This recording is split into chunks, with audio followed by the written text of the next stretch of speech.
కోసం తీసుకుని వెళ్ళింది ఇష్మాయేలుని కాదు, ఇస్సాకుని అని అంటున్నారు.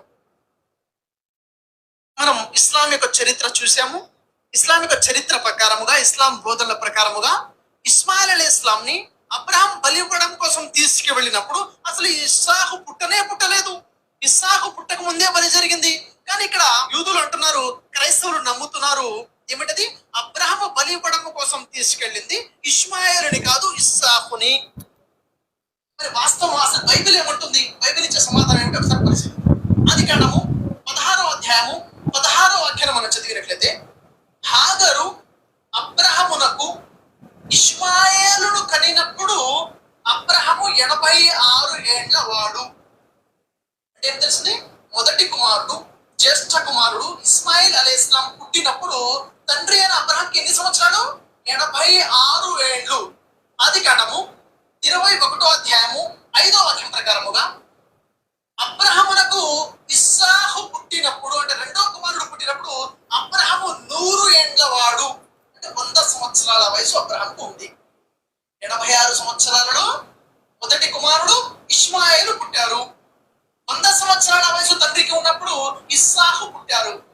అంటే ఇప్పుడు ఇష్మాయేలుకి ఎన్ని సంవత్సరాల వయసు ఉన్నప్పుడు ఇస్సాకు పుట్టారు అంటే, ఒక 2వ తరగతి చదువుతున్న బాబుని అడిగినా చెప్పేస్తుంది. 14 సంవత్సరాల తర్వాత రెండవ కుమారుడు పుట్టాడు అన్న విషయం మనకి స్పష్టంగా అర్థమవుతుంది. అంటే ఇస్సాకు పుట్టినప్పుడు ఇష్మాయేలుకి 14 సంవత్సరాల వయసు ఉంది. ఒక విషయం. రెండో విషయం చూడండి. ఆదికాండము 21వ అధ్యాయం 8వ వాక్యాన్ని చూసినట్లయితే, ఇస్సాకు అంటే రెండవ కుమారుడు అప్పుడే పుట్టినవాడు పెరిగి పెద్దవాడై పాలు తాగుట విడిచినప్పుడు తండ్రి విందు చేశాడు. ఒక బాబు సహజంగా పెరిగి పెద్దవాడై పాలు తాగడం మానేశాడంటే ఎంత వయసు ఉంటుంది? కనీసం 2-3 సంవత్సరాలైనా ఉంటుంది. 2-3 సంవత్సరాలు ఇస్సాకు వయసు వచ్చిందంటే ఇష్మాయేలు వయసు కూడా 2-3 సంవత్సరాలు పెరిగి ఉంటుంది కదా. 14 సంవత్సరాలు ఉన్నప్పుడు ఇస్సాకు పుడితే, ఇష్మాయేలుకి 14 సంవత్సరాలు ఇస్సాకు పుడితే, ఇస్సాకి 3 సంవత్సరాల వయసు వచ్చిందంటే ఇష్మాయేలుకి 14 మరియు 3 17 సంవత్సరాల వయసు వచ్చింది. అయితే అప్పుడు జరిగిన సంఘటన ఏంటో చూడండి. ప్రభు నందు ప్రియులారా, యేసుక్రీస్తు ప్రభు నామం పేరిట శుభాలు. మన సహోదరుడు బ్రదర్ షఫీ చెప్పినటువంటి విషయాలు ఏమిటంటే, ఇష్మాయేలు గారిని బలి అర్పణకు అబ్రహాం అనగా ఇబ్రాహీం గారు తీసుకొని వెళ్ళారు. క్రైస్తవుల యొక్క విశ్వాసము, యూదుల యొక్క విశ్వాస ప్రకారముగా ఇస్సాకుని బలి అర్పణకు తీసుకెళ్లారని వారు చెప్తారు.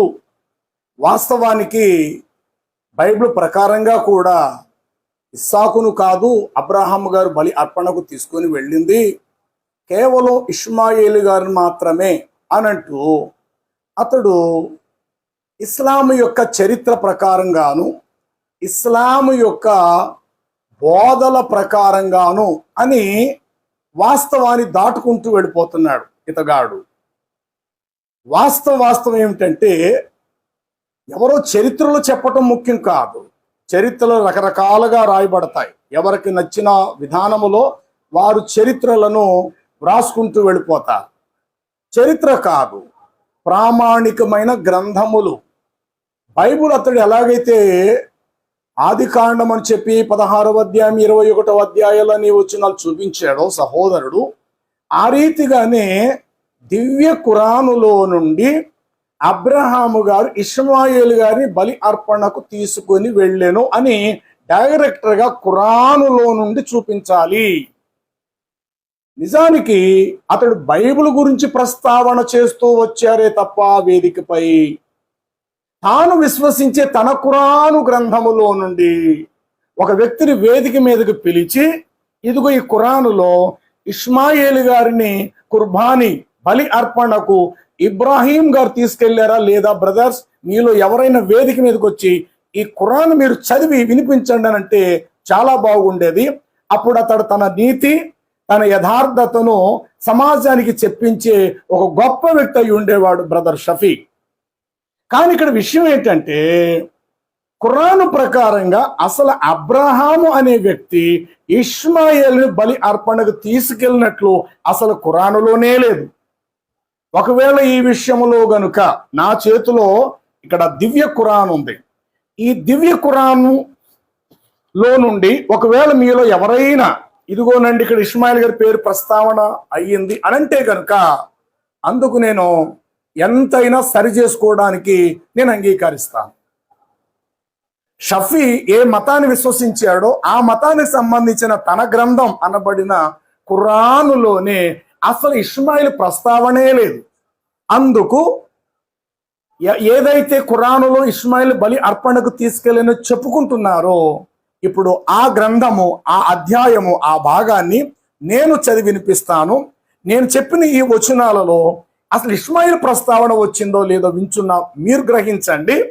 ఒకవేళ ముస్లిమ్స్ వక్తలు ఎవరైనా ఉంటే నేను చెప్పింది తప్పైతే నేరుగా నా దగ్గరకు వచ్చి, బ్రదర్ మక్బుల్ గారు, మీరు ఇస్మాయిల్ గారు బలి అర్పణకు ఇబ్రాహీం గారు తీసుకెళ్ళలేదని దివ్య ఖురానులో నుండి చెప్పారు, ఇది పూర్తిగా మీరు చెప్పింది అబద్ధము కదా, వాస్తవానికి మీరు గ్రహించలేదేమో, అక్కడే ఇస్మాయిల్ గారి పేరు కూడా ఉంది అని చెప్పి నేరుగా నా దగ్గరకు వచ్చి నా దగ్గరకు వచ్చి మీరు ఈ గ్రంథంలో నుండి ఇస్మాయిల్ గారి బలి అర్పణకు తీసుకెళ్ళినట్లుగా మీరు చూపించాలి. రెండవది, ఇస్సాకు పుట్టక మునిపే ఇబ్రాహీం గారు ఇస్మాయిల్ గారిని బలి అర్పణకు తీసుకెళ్లారు అని అంటున్నావు. రెండో మాట, ఆ మాట కూడా చూపించాలి. అంటే ఇస్సాకు పుట్టక ముందే ఇస్మాయిల్ని బలి అర్పణకు తీసుకెళ్లాడు అనేది ఒక మాట నీ దివ్య ఖురానులో నుండి చూపించాలి. రెండు, అబ్రహాం గారు ఇస్మాయిల్ గారిని బలి అర్పణకు తీసుకొని వెళ్ళారు అనేటువంటిది ఈ రెండు మాటలు కూడా నువ్వు చెప్పాలి. అంతే తప్ప ఇస్లాం యొక్క ధార్మిక పండితులు చెప్పిన మాటలు మనం విన్నాము, ఇస్లాం యొక్క చరిత్ర ప్రకారంగాను, ఇస్లాం యొక్క బోధల ప్రకారంగాను అంటారు. చరిత్ర అనేవాడు 10 మంది 10 రకాలుగా రాస్తారు. చరిత్ర ముఖ్యం కాదు. నీకంటూ అల్లా అనే దేవుడు ఉన్నాడు అంటున్నావు, అల్లా పంపించిన గ్రంథం అంతిమ గ్రంథం ఖురాన్ అని అంటున్నావు కాబట్టి ఆ ఖురానులో నుండే నువ్వు మాట్లాడాలి. ఇది న్యాయబద్ధంగా మాట్లాడేవాడి యొక్క వాస్తవం. అంతే తప్ప నీ మతాన్ని ఏదో గొప్ప చేసుకోవటం కొరకు, నీ మతమే ఉన్నతమైన మతం అని 10 మందిలో గొప్పగా చెప్పుకోవటం కొరకు బైబుల్ తప్పన్నట్టు, క్రైస్తవ్యం కేవలం తప్పన్నట్టు, యూదుల చరిత్ర తప్పన్నట్టు మాటలు మాట్లాడి దాటిపోవటం నీ అంత అజ్ఞానపరుడు, షఫీ బ్రదర్ చెప్తున్నా, నీ అంత అజ్ఞానపరుడు ఇంకెవరు కూడా ఉండరు. బైబుల్ ఓపెన్ చేసి నువ్వు మాట్లాడినట్లు అలాగూ నన్ను ఎవరిని పిలిపించి నువ్వు చదివించు. ఇప్పుడు నేను చదువుతున్నాను ఖురానులో నుండే 37వ సూర, ఇక్కడ వ్రాయబడింది 99వ వచనం దివ్య ఖురాన్ నుండి నేను మాట్లాడుతున్నా. ఒకవేళ మీ దగ్గర ఖురాన్ ఉంటే మీరు చదవండి, నేను చెప్పింది అట్లా ఉన్నదా లేదా మీరు గ్రహించండి. నేను చెప్పినవి లేకపోతే నేరుగా నా అడ్రస్ ప్రకారం నా దగ్గరికి వచ్చేయండి. వచ్చి మీరు చెప్పింది తప్పని నన్ను 10 మందిలో ఒప్పింపచేయండి. నన్ను నేను సరి చేసుకోవడానికి వెంటనే తల వంచుతా, ఇష్టపడతా. ఓకేనా? ఇప్పుడు నేను చదువుతున్నాను, అసలు ఇస్మాయిల్ పేరే లేదు. ఖురాన్ 37:99 నుండి 113 చదువుతున్నాడు. ఇబ్రాహీం ఇలా అన్నాడు, నేను నా ప్రభు వైపునకే వెళుతున్నాను, ఆయనే నాకు మార్గం చూపుతాడు. ప్రభు, నాకు శీలవంతుడైన ఒక కుమారుని ప్రసాదించు. ఈ ప్రార్థనకు సమాధానంగా మేము అతనికి ఒక సహనశీలుడైన కుమారుడు కలుగుతాడు అనే ఒక శుభవార్త, సహనశీలుడైన ఒక కుమారుడు కలుగుతాడని ఒక శుభవార్త ఇబ్రాహీమునకు అందజేశాము.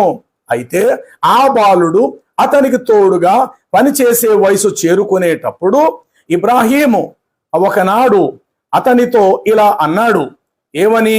కుమారా, నేను నిన్ను జిబాహు అనగా బలి చేస్తున్నట్లుగా కలలో చూశాను. సరే, ఇక నీ అభిప్రాయం ఏమిటో చెప్పు కుమారా. అందుకు అతడు ఇలా అన్నాడు, నాన్నగారు, మీకు ఆజ్ఞాపించబడిన దానిని నెరవేర్చండి. అల్లాహు సంకల్పిస్తే నన్ను సహనశీలుడుగానే మీరు చూస్తారు. చివరకు వారు ఉభయులు దైవాజ్ఞను శిరస వహించారు. తరువాత ఇబ్రాహీం తన కుమారుడు నుదుటిపై బోరగిల్లా పరుండబెట్టాడు. అప్పుడు మేము అతనిని, అనగా అల్లా, అప్పుడు మేము అతనిని పిలిచి ఇలా అన్నాము, ఓ ఇబ్రాహీం, నీవు కలను నిజము చేసి చూపిస్తున్నావు, కలను నిజము చేసి చూపిస్తున్నావు. సత్కార్యములు చేసే వారిలోనే మేము ఇలాంటి ప్రతిఫలాన్ని ఇస్తాము. నిశ్చయముగా ఇది ఒక పెద్ద స్పష్టమైన పరీక్ష. మేము ఒక పెద్ద కుర్బానీని పరిహారముగా ఇచ్చి తిరిగి ఆ బాలుని మేము బలి అర్పణము నుండి విడిపించుకొని ఉన్నాము. అతని కీర్తి ప్రతిష్టలు తరువాత తరాలలో వారిలో శాశ్వతంగా నిలిచి ఉండేలాగా మేము చేశాము.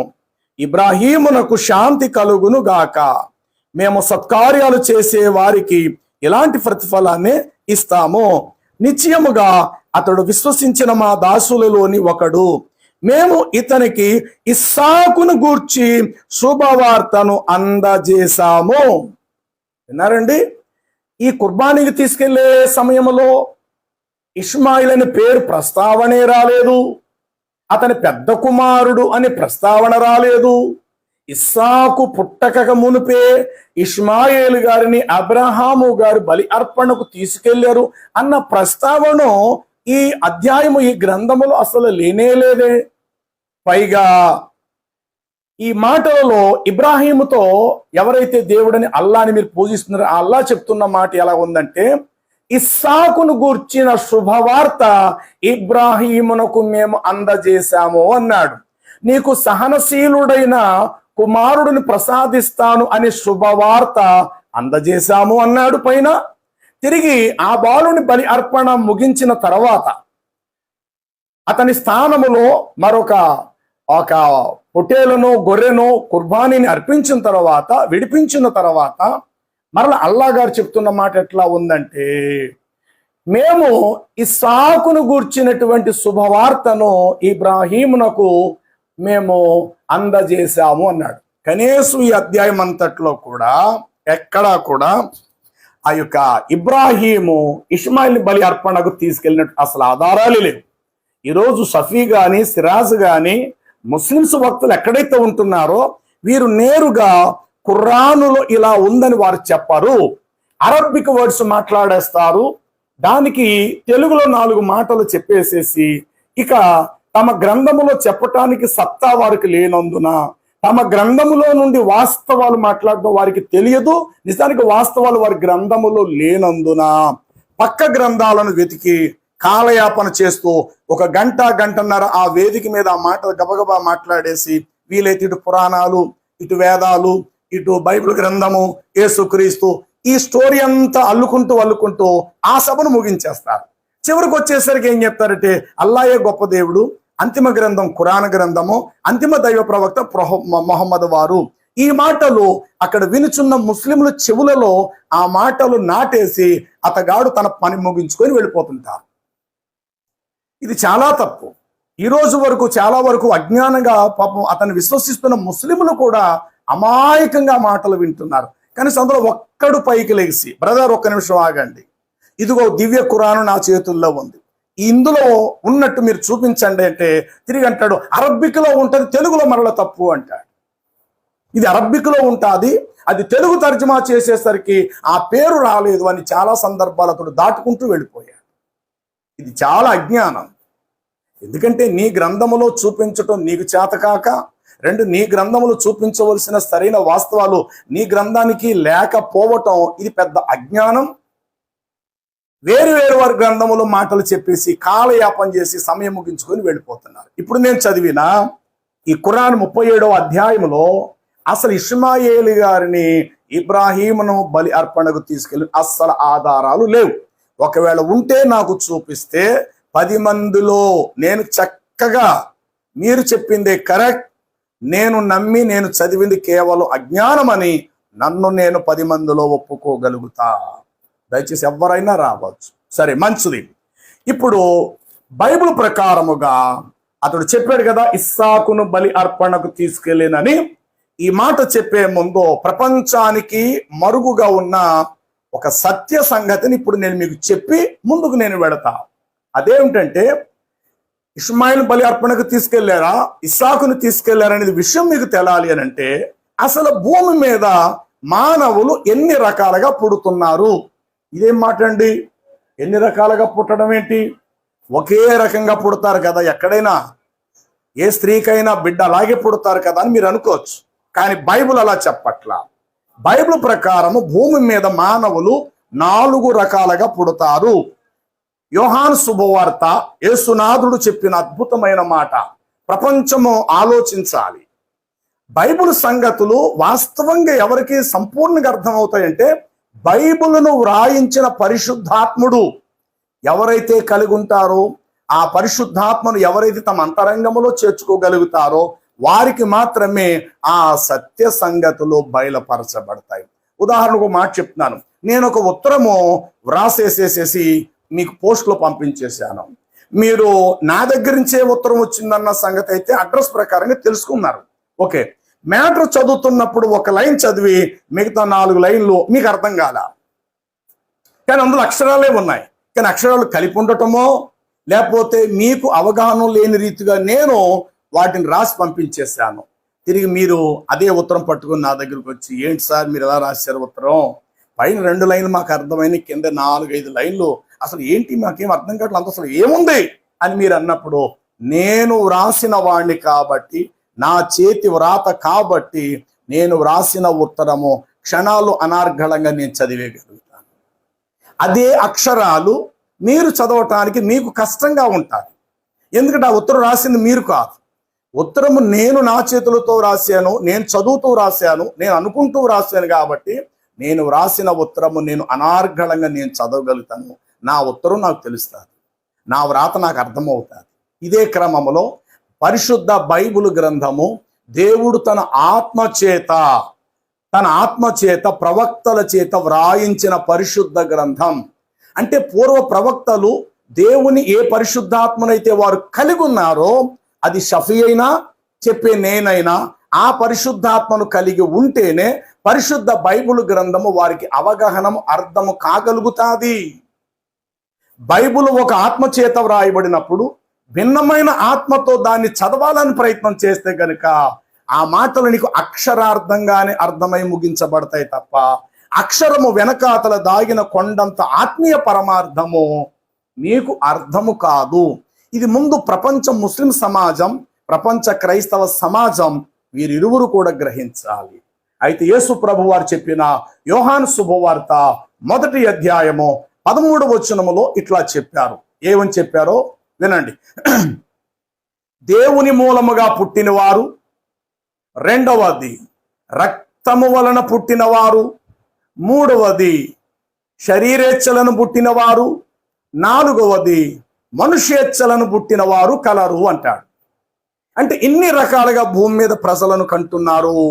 అందులో ఇష్మాయిలు ఏ కోవకు చెందినవాడో ఈ మాటలలో మీకు అర్థమైపోతారు.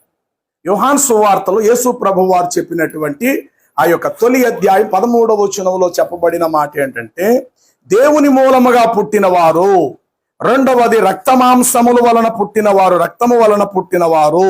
13వ వచనం చదువుతున్నాను. వారు దేవుని మూలముగా పుట్టిన వారే కాని, యోహాను సువార్త తొలి అధ్యాయం 13వ వచనం, వారు దేవుని మూలముగా పుట్టిన వారే కాని రక్తము వలనైనను శరీరేచ్ఛల వలనైనను మనుష్యేచ్ఛల వలనైనను పుట్టిన వారు కారు అని చెప్పాడు. ఇదేం మాట అండి? దేవుని మూలంగా పుట్టిన వారేంటి, రక్తము వలన పుట్టిన వారేంటి, శరీరేచ్ఛలను బట్టి పుట్టిన వారేంటి, మనుష్యేచ్ఛల వలన పుట్టిన వారేంటి? ఇన్ని రకాలుగా భూమి మీద ప్రజలు పుడుతుంటారంటే అవుననే చెప్పాలి. దీనికి లోతుగా మీరు ఆలోచిస్తే, ఇస్సాకు ఏ విధంగా పుట్టాడు, ఇష్మాయిల్ ఏ విధంగా పుట్టాడు? ఇస్సాకును బలి అర్పణ కోరుకున్నాడా, ఇష్మాయిల్ బలి అర్పణ కోరుకున్నాడా? ఈ ఇరువుల్లో వీరిద్దరూ ఏ ప్రణాళికను రూపుదిద్దుట కొరకు, ప్రణాళికను నెరవేర్చుట కొరకు వీళ్ళిద్దరిని దేవుడు పుట్టించుటలో ఎవరి పట్ల ప్రణాళిక నెరవేరింది అనేది మీకు అర్థం అవ్వాలంటే, యోహాను సువార్త చదివిన ఈ 13వ వచనములో వారు దేవుని మూలముగా పుట్టిన వారే కానీ, ఏమంటే దేవుని మూలముగా పుట్టిన వారు 4 మనుషులు మీకు బైబిల్లో కనబడతారు. దేవుని మూలముగా పుట్టిన వారు, ఇదేంటంటే 4 మనుషులు దేవుని మూలంగా పుట్టారా? ఎస్, 4 మనుషులు దేవుని మూలముగా పుట్టిన వారు, తల్లి గర్భాశయము నుండి పుట్టిన వారు. బైబుల్ అంతట్లో మీకు 4 కనబడతారు. ఇందులో మొదటి వాడు ఇస్సాకు. అబ్రహాము సింధూర వనములో మమ్రే అనేటువంటి ఆ యొక్క వనములో సింధూర వృక్షము కింద గుడారం వేసుకొని ఉన్నప్పుడు మండు టెండలో పగటి వేళ దేవుని దూతలు అబ్రహాము ఇంటికి వచ్చి, అంటే దేవుని దూత వచ్చి, అబ్రహామా, గొడ్రాలైనటువంటి నీ భార్య శారా కుమారుడును కంటాది అని ఒక శుభవార్త, ఇస్సాకు పుడతాడు అనే విషయములో దేవుని దూత వచ్చి చెప్పడం జరిగింది.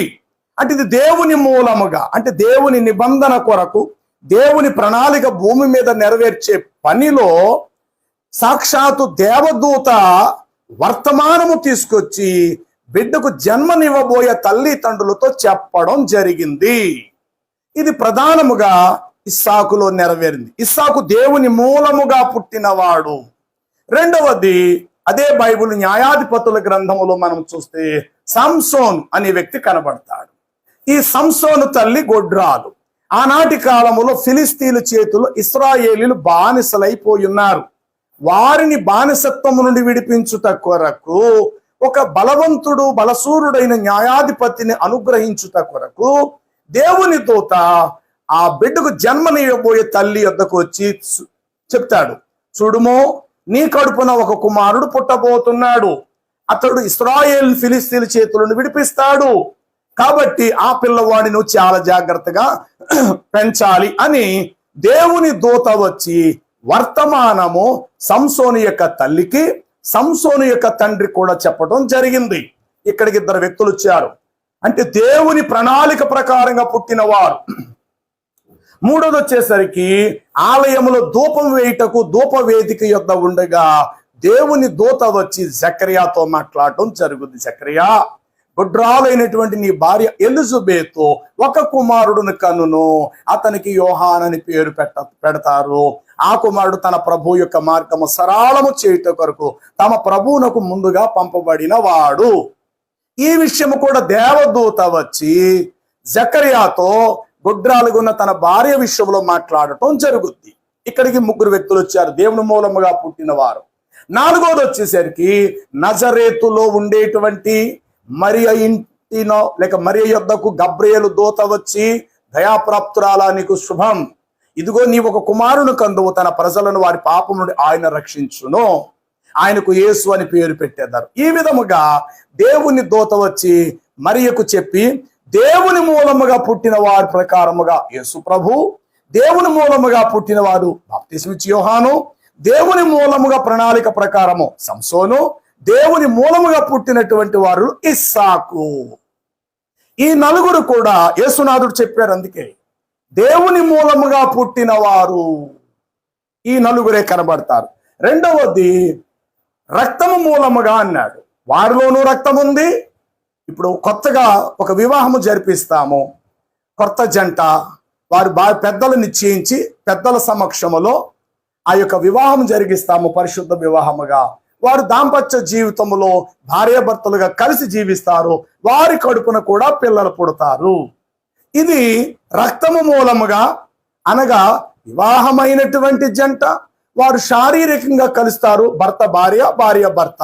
వారి వారి ధర్మముల ప్రకారముగా నడిచినప్పుడు వారి గర్భాన కూడా పిల్లలు పుడతారు. వీరు రక్తము వలన పుట్టిన వారు అని కాస్త లోతుగా ప్రభు చెప్పారు.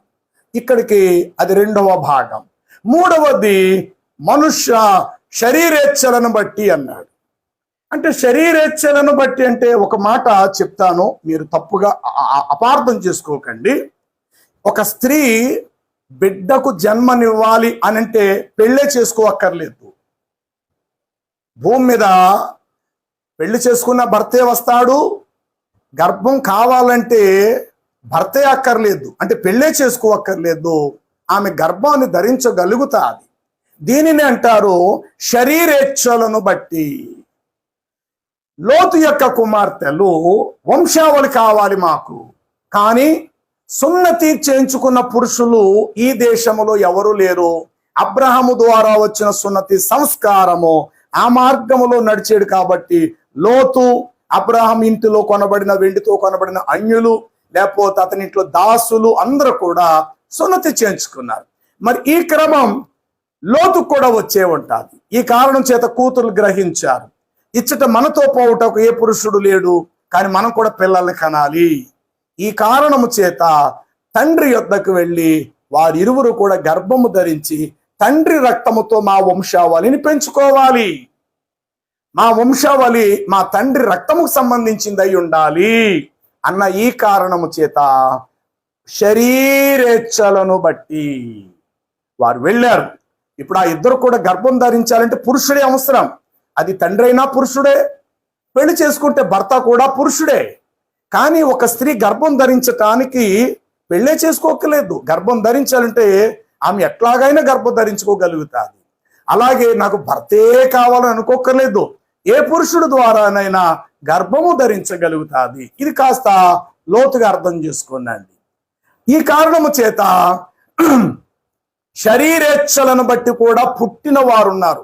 ఏమంటే భూమి మీద చాలా మంది ఏం చేస్తారంటే ఇష్టపడతారు. ఈ యవనస్తుడు ఏమంటాడు, అవతల అమ్మాయితో నిన్ను అందనానికి ఎక్కిస్తాను, నా ఇంట్లో చెప్తాను, ఏదో రోజు మనం పెళ్లి చేసేసుకుందాం, ఖచ్చితంగా మన ఇద్దరం కలిసే జీవితం, ఎక్కడికైనా వెళ్ళిపోయి హాయిగా బ్రతుకుదామని ఇలాగెలా మాట్లాడేసరికి ఆటోమేటిక్గా అవతల యవనస్తురాలు వీడి మాయ మాటలకు లోబడిపోయి అతనితో శారీరకంగా గడిపినప్పుడు అతని వల్ల ఆమె గర్భవతి అయిపోతుంది. అప్పటికి ఆమెకు పెళ్లి కాల, కానీ గర్భవతి అయిపోయింది. ఆ తర్వాత అంటది, నేను గర్భవతిని అయిపోయాను, నన్ను పెళ్లి చేసుకుంటానన్నావు కదా, మరి ఎలాగైనా నా ఇంట్లో అందరూ గొడవ పడుతున్నారు, నాకు పెళ్లి చేసుకుంటే నిన్నెక్కడ పెళ్లి చేసుకుంటాను, కాకపోతే డబ్బులు ఇచ్చేస్తాను, అబార్షన్ చేసుకో, లేదా నన్ను విడిచి ఎక్కడికైనా వెళ్ళిపో, నేను మాత్రం నేను పెళ్లి చేసుకోను. అప్పటికి నెలలు నిండిపోయి ఉంటుంది అమ్మాయికి. ఇక తప్పని పరిస్థితిలో ఒక బిడ్డకు ఆ తల్లి జన్మనిచ్చేస్తుంది. అటు ఇంటి వారేమో ఇంటికి రానివ్వరు ఆ అమ్మాయిని, ఆ బిడ్డతో పాటు. యువతల ఆమెను గర్భవతిగా చేసిన పురుషుడు కూడా ఆమెను పెళ్లి చేసుకోడు. ఇప్పుడు ఆ బిడ్డ ఏమైపోతుందంటే ఆ చిన్న పిల్లడిని తీసుకుని ఏదో ఒక ఊరు వెళ్ళిపోయి ఎవరో ఇంట్లో పనిచేస్తుంది. ఆ ఇంటికి వాళ్ళు అడుగుతారు, ఏమా బాబు తండ్రి ఏడంటే, పెళ్ళైన 3 నెలలకి చనిపోయినప్పుడు నేను గర్భవతినండి, యాక్సిడెంట్లో చచ్చిపోయాడండి వీళ్ళ నాన్నగారు అని చెప్పి ఎక్కడో పని చేసుకొని కాలం గడిపేస్తుంది. ఆ పిల్లవాడు కూడా తల్లి అదే చెప్పుద్ది, ఒరే నువ్వు కడుపులో ఉంటుండగా మీ నాన్న చచ్చిపోయాడు రా అంటుంది. పిల్లవాడు కూడా సమాజానికి అలా చెప్తాడు, నేను కడుపులో ఉండగా మా డాడీ చనిపోయారట, అప్పటి నుంచి నా తల్లి నన్ను కష్టపడి పెంచిందంటాడు. కానీ వాస్తవం అది కాదు, వాస్తవైతే అది కాదు. వారు యవన ప్రాయంలో ఉండగా వీడు ఆశలు చూపించాడు ఆమెతోటి, నేను పెళ్లి చేసుకుంటాను, నా దానికి అంగీకరిస్తాను, నా ఆస్తికి నేను వారసురాలుగా చేస్తానంటే అవతల అమాయకంగా లోబడిపోవటం వలన ఆ యొక్క శరీరేచ్ఛలను బట్టి ఆమె గర్భవతి అయినది. ఇలాంటి వారు భూమి మీద కోట్ల సంఖ్యలో ఉన్నారు ప్రజలు. 4వ విషయం వచ్చేసరికి మనుష్యేచ్ఛలను బట్టి కూడా పిల్లలు పుడతారని ప్రభువు చెప్పారు. మనుష్యేచ్ఛలను బట్టి ఏంటో తెలుసా? ఇప్పుడు శారా గుడ్రాలు, పిల్లలు లేరు లేరు లేరు, వయసు మీద పడుతూ ఉంది. అబ్రహాము చాలా సంవత్సరాలు అయిపోతూ వచ్చాయి ఇద్దరికి కూడానే. అప్పుడు శారా ఇట్లా అంటది, చూడు మన ఇంట్లో పనిచేస్తున్న దాసి హాగరు ఉంది చూడు, ఆమెతో నీవు పొమ్ము, నీవు ఆమెతో కలిసినప్పుడు ఆమెకు పుట్టిన సంతానాన్ని మన సంతానముగా పెంచుకుందాం అన్నప్పుడు మొదట అబ్రహాం అయితే అంగీకరించకపోయినా భార్య ప్రోద్బలాన్ని బట్టి, అంటే శారా చెప్పిన మాటను బట్టి ఆయన హాగరు దగ్గరికి వెళ్ళాడు. ఇప్పుడు హాగరు గర్భము ధరించటానికి ఎవరు కారణం? మనుష్యేచ్ఛలు, అంటే మనుషులు పుట్టిన ఆలోచన ఎవరిలో? శారాలో పుట్టింది. ఇలా కొన్ని సందర్భాల్లో అక్కడక్కడ జరుగుద్ది. అసలు భార్యకు పిల్లలు ఉండరు, ఆమె చెల్లెలు ఉంటుంది.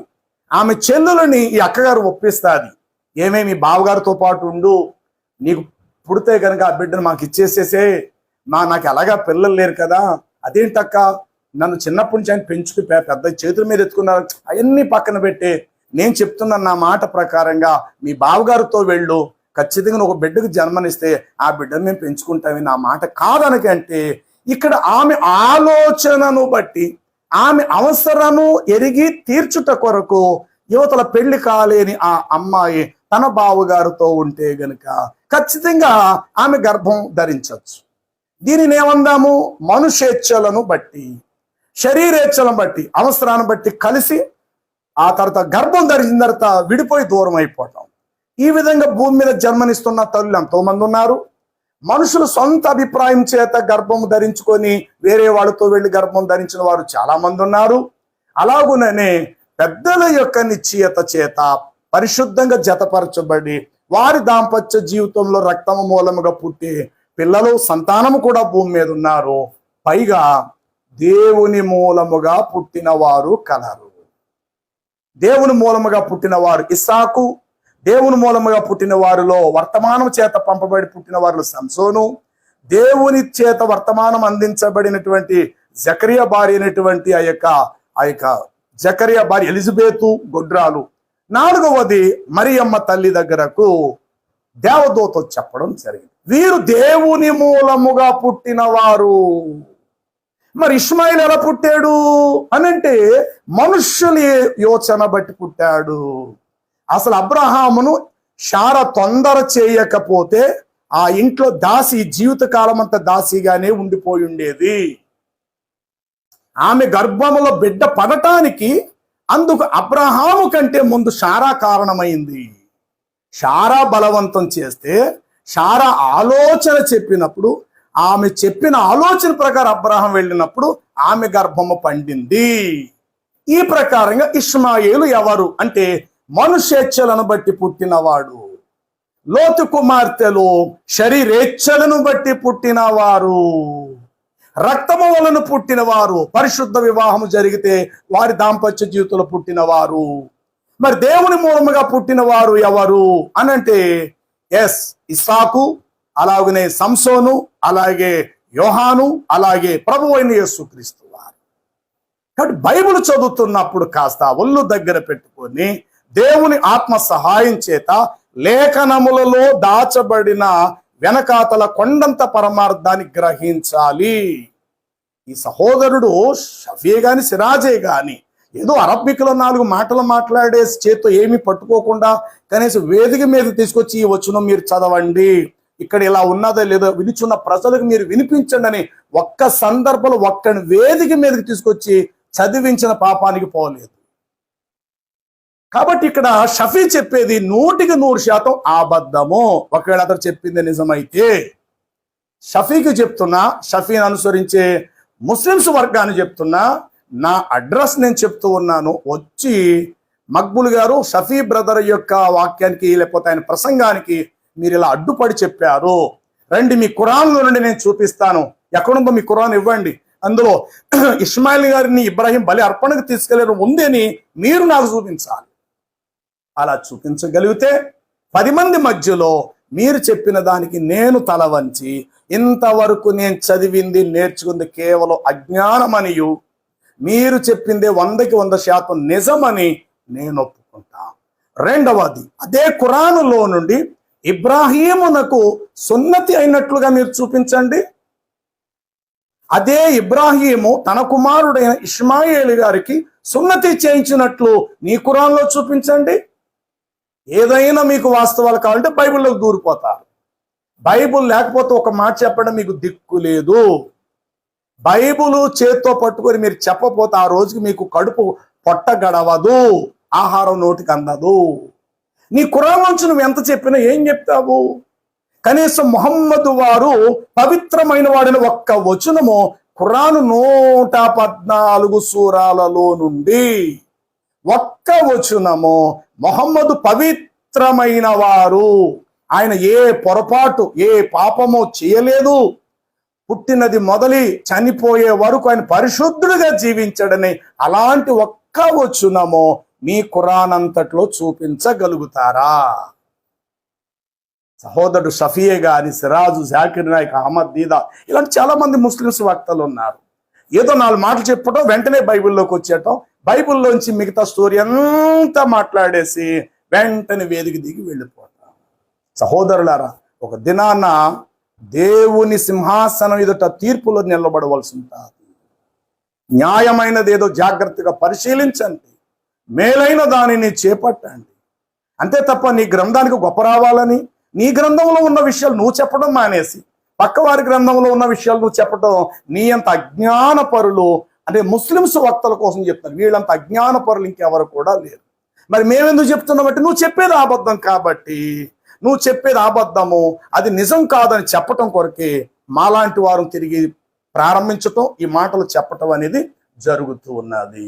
నువ్వేం చెప్పావు? ఇష్మాయేలు గారిని హాగరు భుజమునకు అప్పగించాడా? సరిగ్గా అలాగే ఉందా బైబిల్లో? నేను చదువుతా విను. అసలు అట్లాగే ఉన్నదా? ఏమంటున్నావు నువ్వు? ఆమెను ఉదయం అయిన తర్వాత ఆ శారాను తన యొక్క కుమారుడును భుజమునకు అప్పగించిన 17 ఏళ్ల వయసు గలవాడు భుజాన తల్లెత్తుకుంటాదా అని పిచ్చివాగుడు వాగావు. అదే ఆది కాండలో నేను చూపిస్తున్న 21వ అధ్యాయము 12వ వచనము ఏం రాయబడినది?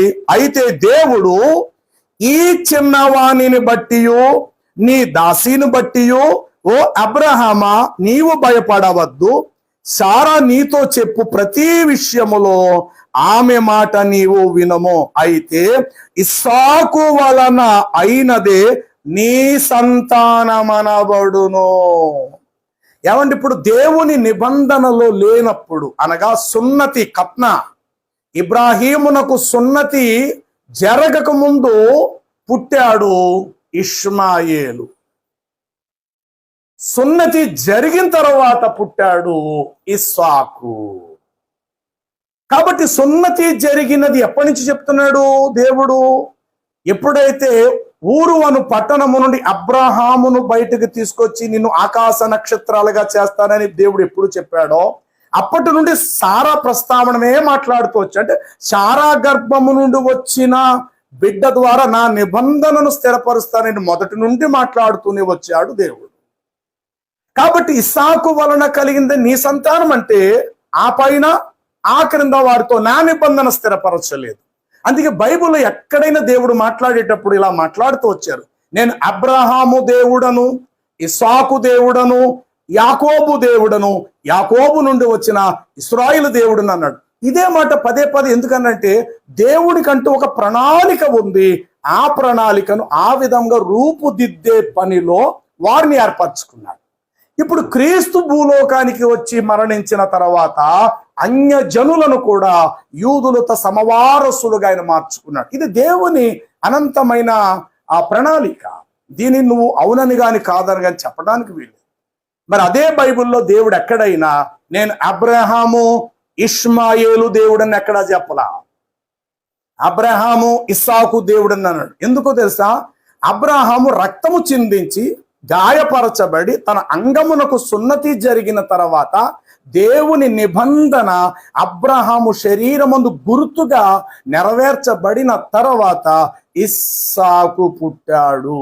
అందుకని అన్నాడు ఇస్సాకు వలన కలిగినదే నీ సంతానం, ఇస్సాకు మూలముగా అయినదే నీ సంతానం అనబడును అన్నాడు. ఈ కారణము చేత ఇస్సాకునే బలి అర్పణకు సిద్ధపరిచాడే తప్ప సున్నతి లేకుండగా ముందుగా శరీర మనుషేచ్ఛలను బట్టి, అంటే షారా ఇచ్చిన డైరెక్షన్ ప్రకారంగా దాసి దగ్గరికి వెళితే పుట్టిన ఇష్మాయేలు ద్వారా దేవుడు తన నిబంధన ఎక్కడా నెరవేర్చలేదు. ఒకవేళ ఇష్మాయేలు ద్వారా దేవుడు తనను కూడా నిబంధన పాత్రుడుగా చేసుకోగలిగితే ఇష్మాయేలు ఎక్కడైనా యెహోవా నామము పేరుట బలిపీఠము కట్టిన సందర్భాలు ఎక్కడైనా ఉన్నాయా? అబ్రహాము బలిపీఠాలు కట్టాడు యెహోవా నామం పేరుట. ఇస్సాకు కూడా బలిపీఠములు కట్టాడు యెహోవా నామం పేరుట. యాకోబు కూడా బలిపీఠము కట్టాడు యెహోవా నామము పేరుట. ఇశ్రాయేలీలు కూడా బలిపీఠములు కట్టిరు యెహోవా నామం పేరుట. మోషే చేత బలిపీఠం కట్టించాడు. బలి అర్పణల యొక్క జరగబోయే క్రీస్తుకు సంబంధించిన రక్త ప్రోక్షణను ఛాయారూపములో బలి అర్పణం అనేటువంటి దాన్ని వెలుగులోకి తీసుకురావటం జరిగింది. ఇలాగా యెహోవా నామము పేరిట బలిపీఠములను కడుతూ వచ్చింది. వాగ్దానం చేయబడిన అబ్రహాము, ఇస్సాకు, యాకోబు, మోషే, దావీదు ఇలా జరుగుతూ వచ్చింది. అందుకే దేవుడు నేను అబ్రహాము, ఇస్సాకు, యాకోబు, ఇశ్రాయేలు దేవుడు అని చెప్తూ వచ్చాడే తప్ప నేను అబ్రహాము, ఇష్మాయేలు దేవుడు ఎక్కడా చెప్పలా. మూడో విషయం ఏంటంటే శారా మృతి పొందిన తర్వాత అబ్రహాముకు తోడుగా ఉండుట కొరకు కెతోరా అనే మరొక స్త్రీని కూడా పెళ్లి చేసుకున్నాడు అబ్రహాము. అయితే ఆమె వలన అబ్రహాము మరొక 6 బిడ్డలకు తండ్రి అయ్యాడు. అందులో పెద్ద కుమారుడు జుమ్రాన్, యొక్షాన్, మేదాను, మిద్యాను, ఇష్బాకు, షువాహు అనే కెతోరాకు 6 సంతానం పుట్టారు. ఇస్సాకు మూలమున కలిగినది నీ సంతానం అనబడునని దేవుడు చెప్పిన మాటకు అబ్రహాము లోబడిన వాడై మొదట హాగరును దాసీకి పుట్టిన కుమారుడుగా ఇష్మాయేలును తన ఇంటి నుండి పంపించి వాగ్దాన పుత్రుడుగా తనను మాత్రమే తన యొద్ద ఉంచుకున్నాడు. తర్వాత అబ్రహాము శరీరేచ్ఛలను బట్టి మరలా కెతోరాన్ని పెళ్లి చేసుకోక 6 కొడుకులు పుట్టారు. ఈ 6 కొడుకులు కూడా అబ్రహాము తన ఇంట ఉంచుకోలేదు సుమా, వారిని కూడా బహుమానములు ఇచ్చి తన ఇంటి నుండి పంపించేశాడు. మరి తనతో పాటు చివరి వరకు కూడా స్థిరపరిచింది ఎవరిని అని అంటే ఆ యొక్క ఇస్సాకునే. ఒక సందర్భంలో అబ్రహాం ప్రార్థన చేస్తూ అంటాడు, నువ్వు ఎంత ఇస్తే నాకు ఏమి, నా ఇంట ఉన్న ఎలియాజరే తప్ప నా కడుపునకు వారసుడు కూడా పుట్టలేదా అంటే, చూడు చూడు చూడు, ఎలియాజరు నీ ఇంటి వారసుడని నీ వరక నీ గర్భాశయముడి నేను ప్రణాళికను రూపుదిద్దిన ఒకడు పుట్టాడు, అతని ద్వారా నా నిబంధనను స్థిరపరుస్తాను. చూడండి 105వ కీర్తనలో ఒక చక్కటి మాట ఇట్లా వ్రాయబడి ఉంటుంది. అదేమనగా 8వ వచనము కింద మాట, తాను సెలవిచ్చిన మాట 1000 తరముల వరకు అబ్రహాముతోను, తాను చేసిన నిబంధన ఇస్సాకుతోను, తాను చేసిన ప్రమాణము నిత్యమైన జ్ఞాపకము చేసుకొనుచు ఉండెను. అంటే అబ్రహాముతో చేసుకున్నటువంటి వడంబడిక, ఇస్సాకుతో చేసినటువంటి ఆ యొక్క గొప్ప ప్రమాణమును, ఈ రెండూ కూడా దేవుడు వారి ద్వారా అబ్రహాం ఇస్సాకు ద్వారా నెరవేరుస్తూ రావటం అనేది జరుగుతూ వచ్చింది.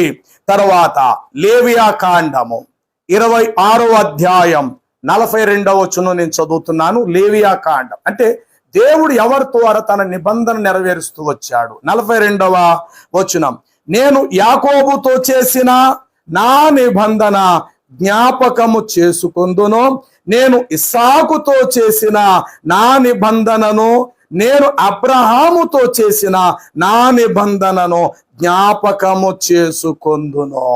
ఎవరు వచ్చారండి ఇక్కడ లిస్ట్ లో? అబ్రహాము, ఇస్సాకు, యాకోబు. ఎక్కడైనా దేవుళ్ళు అబ్రహాము ఇష్మాయిలు దేవుడిని ఎక్కడా చెప్పలా. కాకపోతే అబ్రహాం బాధపడ్డాడు ఇష్మాయిల్ విషయంలో. అప్పుడు అంటాడు, అబ్రహాము బాధపడక, అతన్ని కూడా ఒక మంచి వ్యక్తిగా చేస్తాను, అతని నుండి 12 మంది రాజులు పుట్టుకొస్తారు అంత మాత్రమే చెప్పాడు తప్ప సంపూర్ణ స్వాస్థ్యం, సంపూర్ణ నిబంధన అబ్రాహాము ద్వారా ఇస్సాకు, ఇస్సాకు ద్వారా యాకోబుతో మాత్రమే తన నిబంధనను నెరవేర్చాడు. అయితే ఇక్కడ ఆది కాండం ఇందాక సఫీ బ్రదర్ చెప్పి దాటి వెళ్ళిపోయాడు 21వ అధ్యాయంలో. ఇప్పుడు నేను చదువుతున్నాను వినండి. 12వ వచనం, అయితే దేవుడు ఆ చిన్నవాణిని బట్టి అంటే ఇష్మాయేలును బట్టి నీ దాసిని బట్టి నువ్వు దుఃఖపడవద్దు, షారో నీతో చెప్పు ప్రతి విషయములో నీవు ఆమె మాట వినుము, అయితే ఇస్సాకు వలన అయినదే నీ సంతానము అనబడను, అయినను ఈ దాసి కుమారుడు నీ సంతానమే గనుక అతనిని కూడా ఒక జనముగా చేసేదని అబ్రహాముతో చెప్పెను. కాబట్టి తెల్లవారినప్పుడు అబ్రహాము లేచి ఆహారమును నీళ్ల తిత్తిని తీసుకొని ఆ పిల్లవానితో కూడా హాగరునకు అప్పగించెను, ఆమె భుజము మీద వాటిని పెట్టి పంపివేశను. అతడును పెట్టి కాదు, వాటిని పెట్టి. ఏమిటి? కాస్త భోజనం, నీళ్ల తిత్తి, వీటిని భుజాలకు అందించాడు ఆయన. 17 సంవత్సరాల పిల్లోడిని ఎలా ఎత్తుకుంటుందండి? బుద్ధి జ్ఞానం లేకపోతే. కనీసం వాక్యం కూడా చదవడం చేత కాదు ఈ షఫీకి. 17 సంవత్సరాల పిల్లవాడిని భుజమునకు అప్పగించాను. భుజానికి అప్పగించలేదు నాయన, భుజానికి అప్పగించలా. తినే భోజనమును త్రాగే నీళ్లను, అప్పట్లో నీళ్ల సంచి నీళ్ల తిత్తే, దానిని చర్మముతో చేయబడినది. ఆ నీళ్లు ఈ రోజైతే ప్లాస్టిక్ బాటిల్స్, మనం ఆ యొక్క మినరల్ వాటర్ మోసుకుంటూ వెళ్తాం టిన్లో, వాటర్ బాటిల్స్. మరి పూర్వకాలం మందు తోలి తిత్తులు నీళ్లను మోసుకొని వెళ్ళేవారు. అలాగే తినటానికి కావలసిన దారి మధ్యలో ఆహారం ఒక బట్టలో మూట కట్టి భుజానికి అందించి, అలాగే నీళ్ల తిత్తిని భుజానికి అందించి పిల్లవాడిని ఆమెకు అప్పగించెను. కానీ షఫీ ఏం చెప్పాడు? భుజమునకు పిల్లవాడిని అప్పగించెను, నీళ్ల తిత్తయు సామగ్రియు ఆ పిల్లవాడిని అనే మాట వాడాడు. కాబట్టి ఇక్కడ హాగరును ఆమె అబ్రహాము ఇంటి నుండి ఇష్మాయేలును ఇస్సాకును పంపించేసిన తర్వాత ఏం జరిగింది చూడండి. 21వ అధ్యాయము 20 వచనం నుండి నేను చదువుతున్నాను. అదే ఆదికాండము. దేవుడు ఆ చిన్నవానికి తోడై ఉండను, అంటే ఇష్మాయేలు కూడా దేవుడు తోడున్నాడు. ఎందుకని? అబ్రహామును బట్టి తోడై ఉండెను. అతడు పెరిగి పెద్దవాడై అరణ్యములో కాపురముండెను. అతడు ఒక విల్లు కాడాయను. అప్పుడు పారాను అరణ్యములో అతడు ఉన్నప్పుడు అతని తల్లి ఐగుప్తు నుండి ఒక స్త్రీని తెచ్చి అతనికి పెళ్లి చేసెను. అంటే ఇక్కడ ఇష్మాయేలు పెరిగి పెద్దవాడే పెళ్ళిడికి వచ్చేసరికి అక్కడ ఇస్సాకు బలి అర్పణకు సిద్ధమై ఉన్నాడు. అంటే యవన ప్రాయంలోకి ఇస్సాకు వచ్చాడు. సహోదరుడు ఏమైనా మాట డబాయించి దాటుకుంటూ వెళ్ళిపోయాడంటే, ఇస్సాకు అసలు పుట్టక ముందే ఇష్మాయేలు గారిని అల్లా కుర్బానీ బలి అర్పణ అడిగాడు అన్నాడు. ఎందులో చూపిస్తావు ఈ మాట నువ్వు? ఇస్సాకు పుట్టక ముందే ఇష్మాయేల్ని బలి అర్పణకు అర్పించినట్లు అసలు బైబిల్లో కానీ ఖురాన్లో కానీ ఎక్కడుంది? అసలు ఇష్మాయేల్ ప్రస్తావనే ఖురాన్లో లేనప్పుడు ఇంకెట్లా మీరు మాట్లాడి ముందుకు వెళ్తారు సహోదరులారా? కాబట్టి దేవుని తీర్పులో ఖచ్చితంగా ముస్లిమ్స్ వక్తలు అనబడిన మీరు కాస్త ఆలోచించి ప్రసంగాలు చేయటం మీకు మంచిది. నువ్వు నమ్మిందేదో గొప్ప మతం అని, ఇస్లామును వృద్ధి పొందించాలని, ఇది మాత్రమే అంతిమ దైవ బోధ, అంతిమ మార్గము, చివరి మార్గం దైవ మార్గం ఇదని మీ మట్టి మీరు అనుకుంటున్నారు. కానీ దుష్టుడైన అపవాది వెలుగుదూత వేషము ధరించి అనేకులకు మనసులకు వారి హృదయాలకు గురుడ్డితనం కలిగించడం కూడా సాతానుడి యొక్క డ్యూటీ అయి ఉన్నది. గ్రహించండి. కాబట్టి ఇష్మాయేలు పెరిగి పెద్దవాడై అతడు విల్లు కాడాయను. అప్పుడు అతడు అరణ్యములో ఉన్నప్పుడు పారాను, ఇది అరబ్ ప్రాంతం కాదు సుమా. అసలు విషయం ఏంటంటే ఇష్మాయేలుకి అరబ్బు దేశానికి సంబంధం లేదు, 1. 2, ఇష్మాయేలుకి మొహమ్మద్ యొక్క వంశానికి సంబంధం లేదు ఖురాన్ ప్రకారం. 3, ఇష్మాయేలుకి ఇస్లాము మత ప్రజలకు సంబంధము లేదు. ఈరోజు ఇస్లాం మతం ఎక్కడది? మొహమ్మద్ ద్వారా వచ్చింది. మొహమ్మద్ ఎవరు? ఎడారివాసి, అనగా అరబ్బు దేశానికి సంబంధించిన వాడు. కానీ వాగ్దాన ప్రకారం వచ్చిన అబ్రహాము యొక్క కుమారుడైనటువంటి, అంటే మొదటి కుమారుడైన ఇష్మాయేలు నుండి వచ్చిన వ్యక్తి అయితే మొహమ్మద్ గారు కానే కాదు. అలా వచ్చినట్లు మీ ఖురాన్లో చూపించండి. ఇష్మాయేలు గారి యొక్క పలానా పలానా పలానా పలానా పలానా కుమారుడులో నుండి మొహమ్మద్ వారు వచ్చారని మీ ఖురాన్ నుండి మీరు చూపించాలా? చరిత్రలు చెప్తున్నాయి, 190 చరిత్రలు ఎవడన్నా రాహేస్తాడు. ఇస్లాం బోధలు బోధిస్తున్నాయి, ఎవడైనా ఎన్ని రకాల బోధలు బోధిస్తాడు. ఇది కాదు. బైబుల్ ఎలాగైతే ఇక్కడ ప్రామాణికంగా మేము చెప్తున్నామో ప్రతిదీ కూడా నీ ఖురానుల నుండి ప్రామాణికంగా చెప్పాలి. బ్రదర్ షఫీ మీకే చెప్తున్నా. కాబట్టి ఇక్కడ ఆ పిల్లవాడు పెరిగి పెద్దవాడైనప్పుడు వాని తల్లి వానికి ఒక స్త్రీని తీసుకొచ్చి వివాహము చేశాను.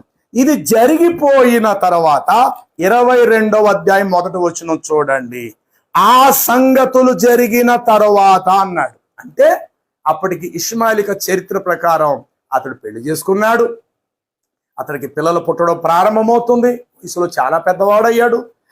అబ్రహాం ఇంటికాడున్న పిల్లవాడు ఇస్సాకు వాగ్దాన పుత్రుడు కూడా పెరిగి పెద్దవాడు అవుతున్నాడు. ఇక్కడ ఇష్మాయేల్ ఇంట్లోంచి వెళ్ళిపోయిన తర్వాత 22వ అధ్యాయములో ఇస్సాకును బలి అర్పణకు సిద్ధపరచమని అబ్రహాముతో దేవుడు మాట్లాడాడు. ఏమండి, ఇప్పుడు ఒక మాట నేను చెప్తాను వినండి. పిల్లవాడు స్కూల్లో చదువుకుంటున్నాడు, కాలేజీ స్థాయికి వెళ్ళాడు. ఎవరో ఒక మాట అనేశారు, వీళ్ళ నాన్న పలానా లాంటివాడు అని. కానీ పలానా లాంటి వాడు అన్న సంగతి ఆ కొడుకు తెలియదు.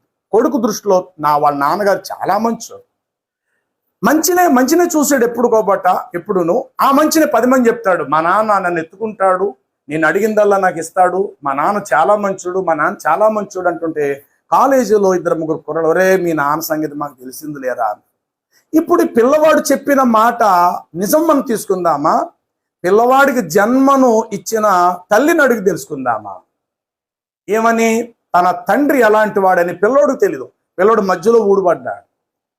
అయితే ఆ తండ్రి ఎలాంటి వాడని పెళ్లి చేసుకున్న భార్యను అడగాలి. అమ్మా, నాన్న ఎలాంటి వాడే? కాలేజీలో చాలా మంది ఇలా అడుగుతున్నారు, నిజంగా నాన్న మంచోడా ఏంటి అని ఈ పిల్లవాడు ఎవరిని అడగాల? అమ్మని అడగాల. పెళ్ళైన కాడి నుంచి అతడితోటే కాపురం చేసింది కాబట్టి ఆ తండ్రిలో మంచి చెడులేటో, లాభ నష్టాలేటో, మేలు కీడేంటో ఆ తల్లి అతడితో కాపురం చేస్తూ 25 ఏళ్ళు కాపురం చేస్తూ వచ్చింది కాబట్టి ఆ తండ్రి అలాంటి వాడని కొడుకు చెప్పుద్ది. అంతే తప్ప మా నాన్న మంచోడని కొడుకు చెప్పిన సాక్ష్యం చెల్లదిక్కడ.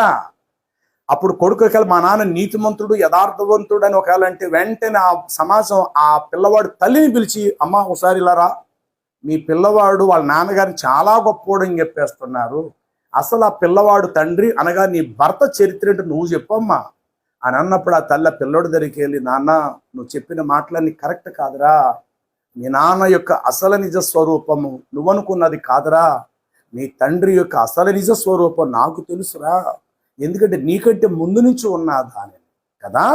మరి ఆ మాటకు వస్తే తల్లికి తెలుస్తుంది, కొడుక్కి తన తండ్రి కోసం అంతగా తెలియదు.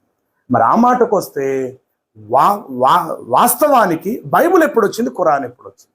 కొత్త నిబంధన యేసు చరిత్ర ఎప్పుడు, మోషే చరిత్ర ఎప్పుడు, అబ్రహాం చరిత్ర ఎప్పుడు, మొహమ్మదు చరిత్ర ఎప్పుడు అని అంటే మొహమ్మదు చరిత్రకును అబ్రహాము చరిత్రకును 2600 సంవత్సరాలు వ్యవధి. మోషేకు అబ్రహాముకు 500, మోషేకు ఆ యొక్క దావీదునకు అబ్రహాముకు 1000 సంవత్సరాలు, యేసునాథునికి అబ్రహాముకు 2000 సంవత్సరాలు, అబ్రహామునకు ఆ యొక్క మొహమ్మదుకి 2600 సంవత్సరాలు వ్యవధి, అమధ్య కాలము కదా. మరి ఇప్పుడు బైబిల్ ముందు వచ్చింది, బైబిల్ మాటను తీసుకోవాలి తప్ప 7 వెనకాతలు వచ్చిన ఖురాన్ మాటను తీసుకోవడం ఏంటి? ఖురాను ప్రకారంగా ఇబ్రాహీం గారిని ఇస్మాయిల్ గారు బలి అర్పించాడనేసి నువ్వు చెప్పడం ఏంటి? అసలు చరిత్ర ప్రకారం చూస్తే వాస్తవానికి ఏ గ్రంథాలు ముందు వచ్చాయి? యేసు 2000 సంవత్సరాల నాటివాడు, మీరే చెప్తారు ఈ మాట. మొహమ్మద్ వారు 1400 సంవత్సరాలు, 571లో పుట్టాడు ఆయన, 40 సంవత్సరాలకి. కాబట్టి ముందొచ్చినటువంటి బైబిల్ నువ్వు అడగాలి తప్ప వెనకాతలు వచ్చిన ఖురాన్ను తెలుసుకోవటం కాదు. ఎందుకంటే ఖురాను కొడుకుతో సమానము, బైబిలు తల్లితో సమానము. ఆ తండ్రి కోసం తల్లిని అడుగు, అమ్మ నాన్న ఎలాంటి వాడు అని అడిగితే ఆవిడ చెప్పొద్ది. అంతప్ప కొడుకు ఏదో 4 మాటలు తన తండ్రి గొప్పవాడి సంగతి తెలిసి అవి బయటికి వెళ్ళి చెప్పేస్తే ప్రజలు అది పెద్ద వయసు గల వారు, మరి బాబు నువ్వు చెప్పే తప్పురా, నువ్వు కుర్రగాడు పిల్ల బచ్చేగాడివి, నీ మాట మేము ఎట్లా నమ్ముతారో, అసలు మీ నాన్న మంచిది కదా, మీ అమ్మని అడిగి తెలుసుకోరా అంటారు. ఆ విధంగా చూస్తే పిల్లవాడి కంటే వయసులో తల్లి పెద్దదే కదా, పిల్లవాడి కంటే ముందు తల్లే పుట్టింది కదా. ఆ మాటకు వస్తే ఖురాన్ కంటే ముందు బైబిలే పుట్టింది కదా, లేకపోతే బైబిలే వెలుగులోకి వచ్చింది కదా. మరి బైబిల్లో విషయాలను పక్కన పెట్టేసేసేసి 7 వెనకాతల వచ్చినటువంటి ఖురాన్ పట్టుకుని ఆరాటం ఏంటి? పైగా ఖురానును చూపిస్తూ బైబిల్ తప్పని మరలా చెప్పడం, ఇది దీనంత ఘోరమైన దుష్ప్రచారం మరొకటి లేదు. మళ్ళీ మీకు అవసరం అయితే గనుక మరలా బైబిల్లోనికి దూరతారు, బైబిల్లో వచ్చినాలే మరలా మీరు పట్టుకుంటారు. ఓ పక్క బైబిల్ తప్పు అని అంటుంటూ మరలా మీకేం అవసరం అయితే కనుక మొహమ్మద్ వారి గురించి బైబిల్లో కొత్త నిబంధనలు ఇట్లా వ్రాయబడినది, మొహమ్మద్ రసూల్ వారిని గురించి బైబిల్ ఆదికాండ ద్వితీయోపదేశ కాండంలో పలానా 18 నా వంటి ప్రవక్త వస్తారని చెప్పాడండి. మరి ఈ మాటలన్నీ మరలా మీ మొహమ్మద్ తగిలించుకోవడం ఏంటి? ఓ పక్క బైబిల్ చెడిపోయిందని అంటూనే మరలా బైబిల్తో కాపురం చేయడం ఏంటి? చెడిపోయిందన్నప్పుడు దాన్ని వదిలేయాలా, తలాకి ఇచ్చేయాలా, విడాకులు ఇచ్చేయాలా? చెడిపోయిందని అంటూ నువ్వే చెప్తున్నావు, పాడైపోయిందని నువ్వే అంటున్నావు, మరలా ఆవిడతో నువ్వు కాపురం చేయడం ఏంటి? మరలా మీకు అవసరమైన వచనాలన్నీ కూడా మీకు అనుకూలంగా ఉండటానికి కావాల్సినవన్నీ మన బైబిల్లో వెతుక్కోవడం ఏంటి? సహోదరుడు షఫీ, సిరాజ్, ముస్లిమ్స్ వక్తల్లారా, మీకు చెప్తున్న మాటలు కాస్త ఆలోచించండి. సమాజం మీరేదో అరబిక్లో 4 మాటలు ఏదో చదివేసి ముందుకెళ్ళిపోతుంది గొప్ప అనుకుంటున్నారేమో మీరు. అన్ని భాషలలో గ్రంథాలన్నీ వాస్తవానికి వెలుగులోకి వచ్చేసాయి. మీరేదో చెప్పి ముందు గతకాలంలో దాటిపోదామంటే కుదరదు, వాస్తవాలు గమనించండి. కాబట్టి నీ ఖురానులో ఇస్మాయిల్ బలి అర్పణకు తీసుకెళ్ళినట్లు ఒక్క వచ్చునము నీ ఖురానులో నుండి, అనగా నా చేతిలో ఉండేటువంటి ఈ దివ్య ఖురాన్, ఇది దివ్య ఖురాన్, ఈ ఖురాన్లో నుండి ఇబ్రాహీం ఇస్మాయిల్ గారిని బలి అర్పణకు ఒక్క మాట చూపించు, నా మట్టికి నేనే సరి చేసుకుంటాను, నేను చేసిన తప్ప నేను ఒప్పుకుంటా. కాబట్టి నీవు ఇస్లాం చరిత్ర చెప్తుంది, ఇస్లాం బోధలు చెప్తుంది, ఎవడకు కావాలి?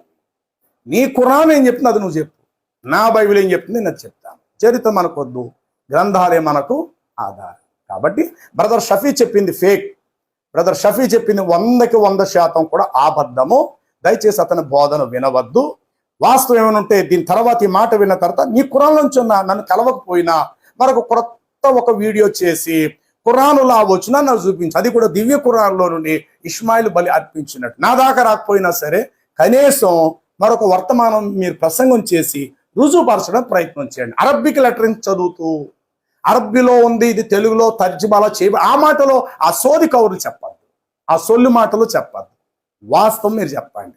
ఇప్పుడు బైబిల్ నేను ఇంగ్లీషు ఆదిమ హిబ్రూ భాష నా దగ్గర లేదు, నా దగ్గర తెలుగు బైబిల్ ఉంది, తెలుగు బైబిల్ నుంచి మాట్లాడుతాను. అలాగే ఇదిగో నా చేతుల్లో అరబ్బిక్ మరియు తెలుగు తర్జుమా చేయబడిన ఖురాన్, ఇందులోంచి నేను మాట్లాడుతున్నాను. కాబట్టి ఇలాంటి గ్రంథములో నుండి ఇష్మాయిల్ బలి అర్పణకు తీసుకెళ్ళినట్టు నువ్వు చూపించు. ఇబ్రాహీం అక్కడ అబ్రహాముకు సున్నతి జరిగినట్లు, అతను సున్నతి చేయించుకున్నట్లు నీ ఖురాన్లో చూపించు. ఇష్మాయేలు గారికి సున్నతి జరిగినట్లు నీ ఖురాన్లో నుండి చూపించు. ఇష్మాయేలు గారి వంశావళిని నీ ఖురాన్లో నుండి చూపించు. ఇష్మాయేలు గారి వంశావళిలో అతని కుమారులలో ఒక కుమారుడుగా మహమ్మదు వంశావళి వెలుగులోకి వచ్చిందని నీ ఖురానులో నుండి చూపించు. అప్పుడు నేను ఇంతవరకు చెప్పింది కరెక్ట్ కాదు అని నన్ను నేనే సరి చేసుకుంటాను. మంచిది, దేవుడు వాస్తవమైన సంగతులను అనుగ్రహించినందుకు దేవునికి మహిమ. మరొక అంశంతో మనం కలుసుకుందాం. ప్రభు కృప మనకు తోడై నడిపించును గాక. ఆమేన్. Thank you.